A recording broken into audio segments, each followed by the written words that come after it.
this has not been cleaned out yet again for the spring.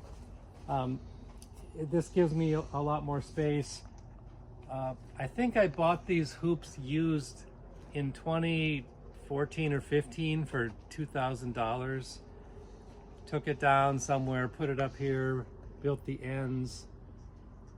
And so it's really not that expensive to put these things up if you're able to do a lot of the work yourself. And we do have a propane heater in this one. Because like I said before, your biggest challenge with your greenhouse is it's warm during the day, but what are you going to do at night when it gets to freezing or below freezing? If it's very small and you just have a home system, you could take your plants and just take them in the house. You could try to throw blankets over them.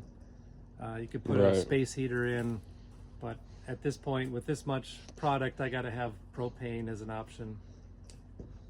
This is not airtight. It certainly could be tightened up. The plastic probably needs to be replaced. There's lots of techniques that could be done to make this more efficient. A second layer of plastic, for example, with the air blower would also create a little more insulation. So I usually try to fill. I basically am running out of space in that nursery by last week of March. So we start bringing things here last week of March. And we might, some years we only have maybe half a dozen nights where it needs additional heat. I set the thermostat on 35 degrees or something just to keep it above freezing. Right. And then some years you got to burn a little bit more propane, but really it's a surprisingly low amount of propane. Okay. I think that's a 250 gallon tank outside, and some years I only use half of it in the whole season. Cool. You can hear the fans just went on, so that is an automatic thermostat just to try to keep the temperatures below 90 degrees in here.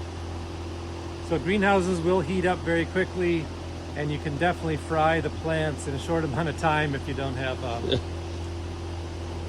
ventilation. So will there be a point in the summer or the spring where this is all filled up with plants? Yeah, this will be filled up probably. Let's see, when is our sticking point? Probably first week of May or last week of April, because at that point we have all of our tomatoes, peppers, and eggplants, and you're talking 5,000 of each for each, like 5,000 tomatoes, 5,000 peppers, 5,000 egg, maybe a little less than that, but and they're getting big, so they're in larger containers at that point. Yeah. So instead of getting 200 in one of those trays, we'll get 50 plants. And so here's a 50 cell. This is 5 this way and 10 this way. That's 50 cells. We'll probably use almost all of these black trays here, and then we'll have, a lot of greenhouses have a lot more table space and everything. The only reason we don't have tables is because an 8-foot table is about $200 to buy, and so I didn't ever have an extra $3,000 for tables in here. And yeah, we do keep it off the ground. That is important because you don't want it sitting in water. And also, if it's on the ground, your roots are going to grow and look for dirt, so they're going to grow through the bottom and keep searching for more. It's already planted when you think it's time to go transplant it. So it's it's a very simple system. And how do you keep them watered in here? We're just hand watering, so we're carrying a hose in here. Spraying it down. Yep, spraying it, soaking them, and it's usually twice a day. Now when you get days up in May and it starts to get to be 70 degrees and sunny, then it's 3 times a day. But again, there's all kinds of ways to improve on pretty much every system on your farm. Could be made better, right? You could have more technology, you could spend more money. I could put automatic waterers up, overhead watering, which would be really nice. And a lot of these things are, just kind of what your interests are, what you're good at, how much engineering, how much mechanical engineering you like to do. And I've seen really amazing systems and people, engineering these types of things to make their lives easier. And just not one of the things that I'm particularly gifted at. So. Well, when I showed up, we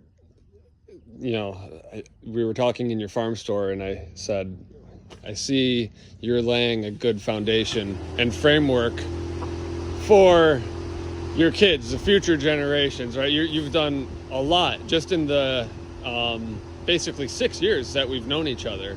Yeah. I've seen this place transform tremendously, and it's been really cool, impressive and encouraging. You know, so it's like, yeah, okay, you know, this a little messy, a little dirty, but, you know, so what you've been able to do with it, it's functional, it works, and your kids are trained in it, they know the business, and you've been able to teach so many other people also. Okay, so out here, what you're looking at is a system we set up to start seeds and to keep plants in the summer. And the problem with the greenhouse in the summer is it just overheats. And so when we want to start seeds for maybe lettuce in the summer or your fall crops, we don't need a greenhouse anymore. It's not freezing at night, and we can seed right throughout May, June, even July and August, and we'll seed out here. We do have a shade cloth that we'll put right over the roof here. The shade cloth blocks some of the sunlight, and it allows enough of the sunlight to come through so that your plants are still healthy, but not getting burnt. But not getting burned up all day long. So